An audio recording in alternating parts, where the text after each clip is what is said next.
Greenwich Village, New York, winter 1962. The Gaslight Cafe. Bob Dylan is 21 years old. He has been in New York for 1 year. He plays protest songs. People listen. After one performance, a young woman approaches him. She is crying. She says his song about Emmett Till made her understand racism for the first time. She says, "You're going to change the world." Dylan does not know what to say. He says, "Thank you." The woman leaves. Dylan sits at the bar. Someone buys him a drink. They say, "That must feel good, changing people's minds." Dylan, "I just write songs." But he believes it might be true. He is young. He has seen the power of music. Pete Seeger's songs mobilized unions. Woody Guthrie's songs gave voice to the dispossessed. Maybe Dylan's songs can do the same. Maybe music can save people. Maybe he can save people. Newport, Rhode Island, July 1963. The Newport Folk Festival. Dylan performs "Blowin' in the Wind" and "A Hard Rain's a Gonna Fall." The crowd is enormous. 20,000 people. They sing along. They raise their fists. After the performance, people surround Dylan. They thank him. They say his songs give them hope. They say his songs make them believe change is possible. Dylan is overwhelmed. Later, he tells a friend, "I don't know if I can do what they think I can do." The friend asks what they think he can do. Dylan, "Save them as save the world. I don't know if songs can do that." The friend says, "Of course songs can do that. Look at what's happening. People are marching. People are organizing." Dylan's songs are part of that. Dylan, "Maybe. I hope so." But doubt is already forming. Dylan sees the crowds. He sees the enthusiasm. He also sees that nothing fundamentally changes. People go home. They return to their lives. The world remains the same. Greenwood, Mississippi, July 1963. Dylan travels to a voter registration rally organized by the Student Nonviolent Coordinating Committee. He performs for sharecroppers and civil rights workers. The conditions are dangerous. There have been beatings. There have been murders. Dylan sings "Only a Pawn in Their Game" about the assassination of Medgar Evers. After the performance, a local organizer thanks Dylan. He says, "Your songs mean a lot to these people. They need hope." Dylan asks what happens after he leaves. The organizer, "We keep working. We keep organizing. Your songs help, but the work is ours." Dylan remembers this. The songs help, but they do not do the work. The work belongs to the people on the ground, risking their lives every day.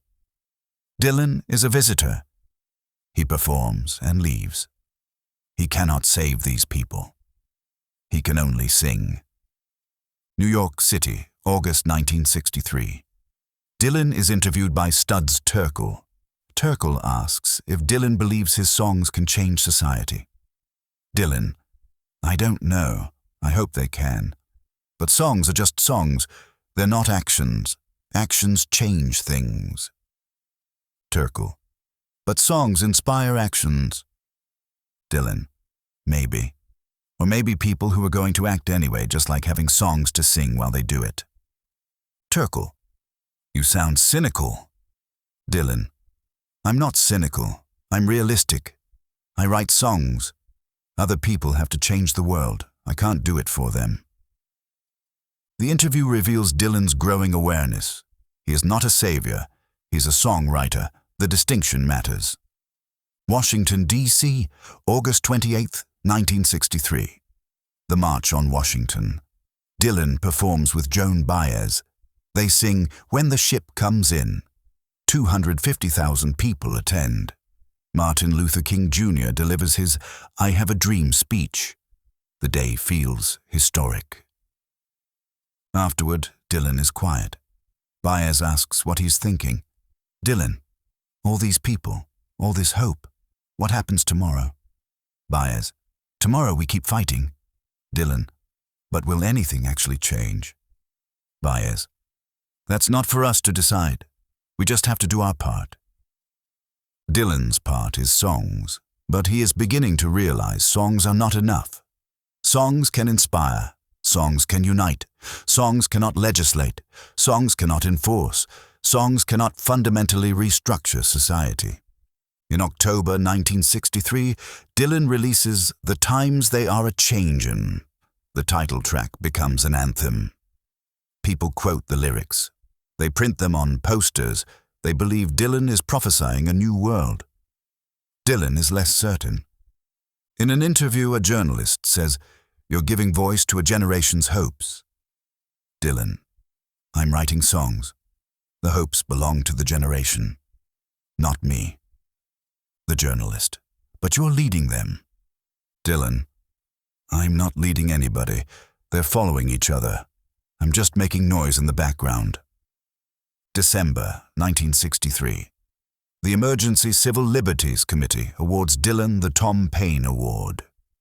Dylan's acceptance speech is a disaster. He insults the audience. He says he sees himself in Lee Harvey Oswald. People walk out, but buried in the drunken rambling is something true. Dylan says, "I'm not a leader. I can't save anybody. I don't even know how to save myself." The audience boos. But Dylan is telling the truth. Later, in his written apology, Dylan elaborates, "I'm a writer and a singer of the words I write. I am no speaker of speeches. I am no leader of mass movements. I accept no responsibility for the actions of others who claim to follow me." The statement is rejected by the committee. But Dylan means it. He cannot be responsible for saving people. He can barely be responsible for himself. August 1964. Dylan meets the Beatles in New York. They smoke marijuana. They talk about fame. George Harrison asks Dylan how he handles being seen as a spokesman.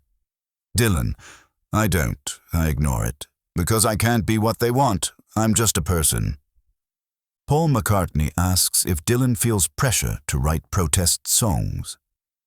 Dylan: "I feel pressure to write good songs. What they're about doesn't matter. Protest songs, love songs, they're all the same. They're just songs. They can't change anything." John Lennon disagrees. He says songs changed his life. Dylan: "Songs changed your life because you wanted them to, but you changed your life. The songs were just the soundtrack." Forest Hills, New York, August 1965. Dylan performs with an electric band. The audience boos. After the show, a fan confronts Dylan backstage. The fan is angry. He says, "We need you. We need you to keep writing protest songs. The movement needs you." Dylan: "I'm not in the movement. I was never in the movement." The fan: "You were. You wrote Blowin' in the Wind. You wrote The Times They Are A-Changin'." Dylan: "I wrote songs. You turned them into something else. That's your problem, not mine." The fan: "Don't you care about the people who believe in you?" Dylan: "I care about making music. I can't save you. I can't save the movement. I can't save anyone. You have to save yourselves."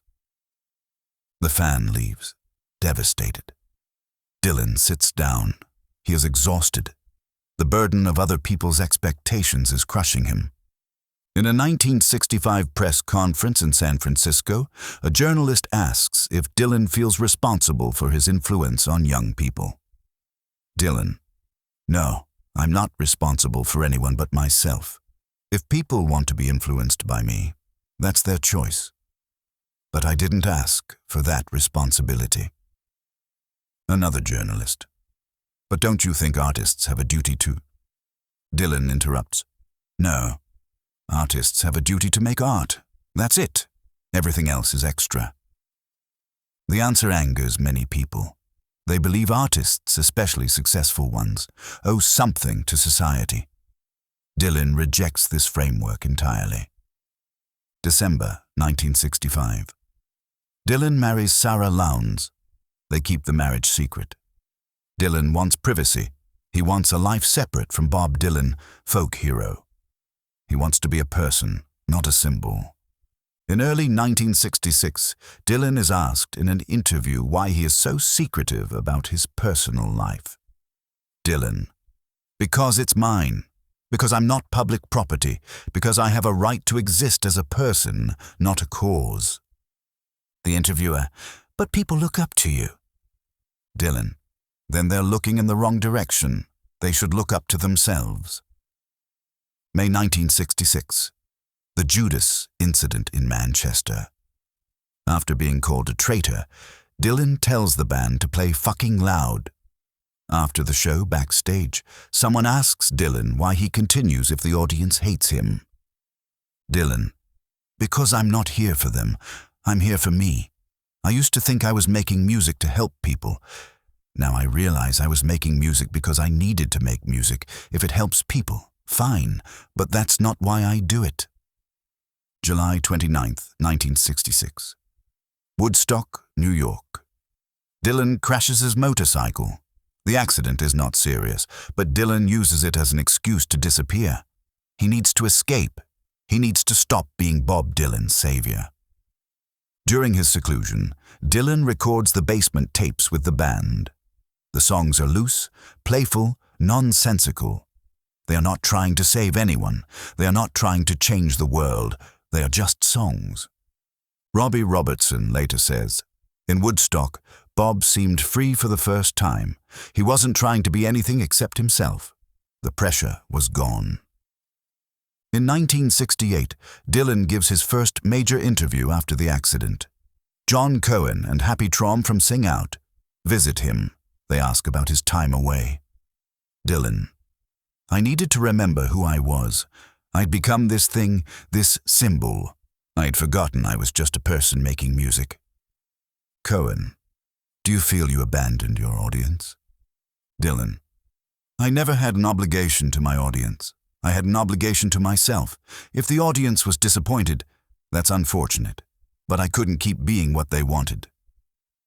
Traum: "What did they want?" Dylan: "They wanted me to save them, but I can't save anybody. I can barely save myself." In 1969, Dylan releases Nashville Skyline, an album of country love songs. There is no politics, no protest, no social commentary. Critics are confused. Fans are upset. Dylan does not explain. In an interview with Jan Wenner for Rolling Stone, Wenner asks about the shift. Dylan: "I'm not interested in saving the world anymore. I don't think it can be saved. I'm interested in living my life and making music I enjoy." Wenner: "That sounds pessimistic." Dylan: "It's realistic. The world has problems. My songs can't fix those problems. Only people can fix those problems. And most people don't want to fix them. They just want someone to sing about them." Wenner: "So you've given up?" Dylan: "I've given up trying to be something I'm not. I've given up trying to carry burdens that aren't mine. I haven't given up on music." Throughout the 1970s, Dylan continues to resist the savior role. At the concert for Bangladesh in 1971, George Harrison asks Dylan to perform. Dylan is reluctant. He tells Harrison, "I don't want people to think I'm doing this to save anyone. I can't save anyone." Harrison: "It's about raising awareness and money." Dylan: "Awareness doesn't save people. Money might, but I'm not a fundraiser. I'm a musician." Dylan performs 5 songs. He does not make speeches. He does not explain why he is there. He plays and leaves. In 1974, Dylan tours with the band. Before the tour, he tells them, "I'm not trying to prove anything this time. I'm not trying to change anyone. I'm just playing music because I like playing music." The tour is successful, but Dylan maintains distance from any political or social message. January 1979. Dylan becomes a born-again Christian. He records Slow Train Coming, an album of evangelical Christian songs. Some people see this as Dylan trying to save people again, but through religion instead of politics. In an interview, a journalist asks if Dylan is trying to convert people. Dylan: I'm sharing what I believe.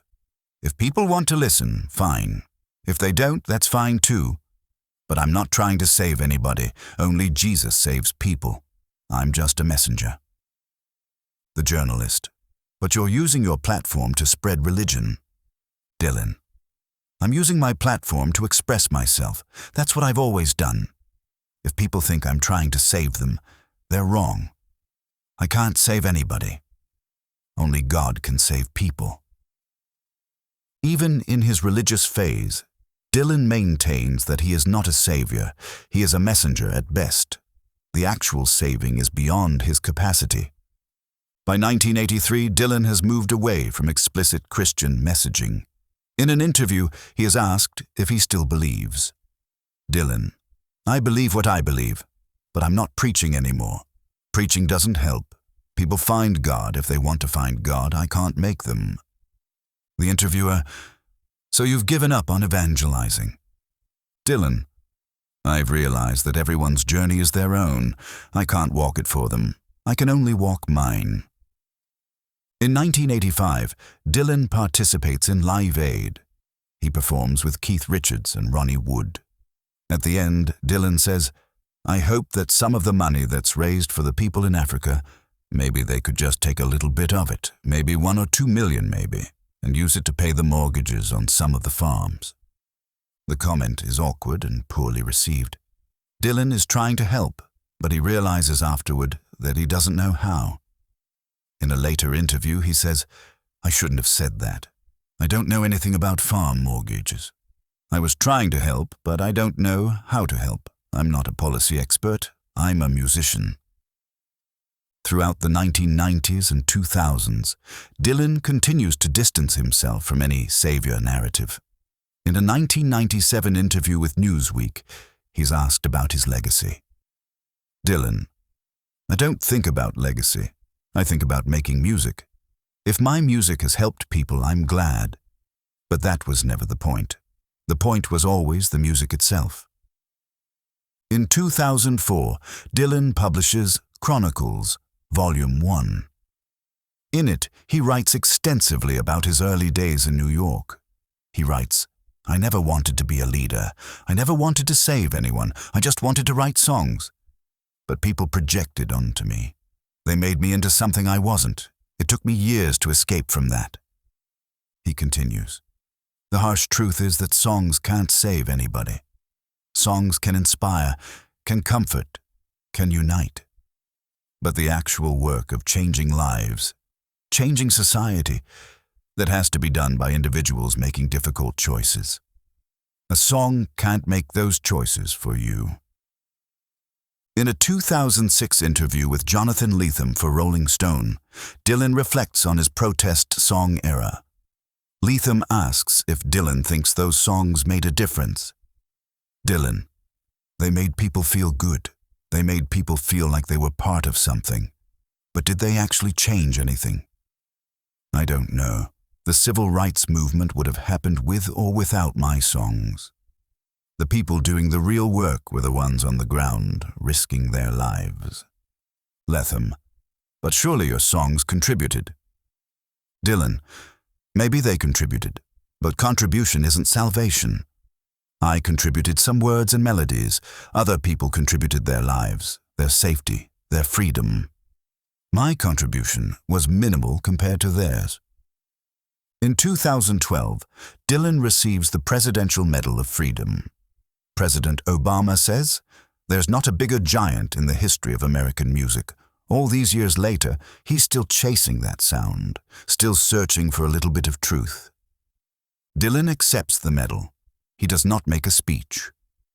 Later, in an interview, he is asked what the medal means to him. Dylan: It's an honor, but it doesn't change anything. I'm still the same person I was before. I still can't save anybody. I still just make music. In 2016, Dylan wins the Nobel Prize in Literature. The Swedish Academy calls him a poet of the common man.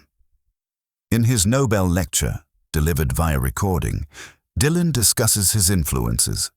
He talks about folk music, about Buddy Holly, about Moby Dick. But he also says, "Songs are different from literature. They're meant to be sung, not read. They're meant to be experienced, not analyzed. I've written a lot of songs. Some people think they changed their lives. Maybe they did, but the change came from inside the person, not from the song. The song was just the catalyst. The transformation was theirs." In 2020, Dylan releases Murder Most Foul, a 17-minute song about the assassination of JFK. Some interpret it as Dylan's commentary on American violence. In an interview, Dylan is asked if the song is meant to wake people up to the country's problems. Dylan: "The song is what it is. People can interpret it however they want. But I'm not trying to wake anybody up. People are already awake. They choose what they do with that awareness. I can't make those choices for them." The interviewer: "So you're not trying to change anyone's mind?" Dylan: "I stopped trying to change people's minds decades ago. It doesn't work. People believe what they want to believe. A song can't change that." Greenwich Village, New York, winter 1962. Late night. Bob Dylan walks home from the gaslight. The streets are empty. He thinks about the woman who said he would change the world. He's young enough to believe it might be true. But even then, a small voice inside him doubts. Can a song really save anyone? Can words and melodies solve the problems of violence, poverty, injustice? Or are songs just beautiful distractions from the hard work of actual change? Dylan does not know the answer yet, but he will learn. He will learn that songs cannot save people. People save themselves. Songs can accompany that process. Songs can inspire it. But the saving itself must come from within. 60 years later, Dylan is still playing, still writing, still refusing to be anyone's savior. He has accepted his limits. He has accepted that music, for all its power, cannot fix what is broken in people or in the world. Music can only illuminate. Music can only witness. The rest is up to others. Dylan made his peace with this long ago. He cannot save anyone. He could never save anyone. He was never meant to save anyone. He was only ever meant to make music, and that, finally, is enough. The burden is lifted. The responsibility is returned to where it belongs, with each person making their own choices, living their own lives, saving themselves or not saving themselves. Dylan is just a musician. He plays his songs. He moves on. The world keeps turning, and that is how it should be.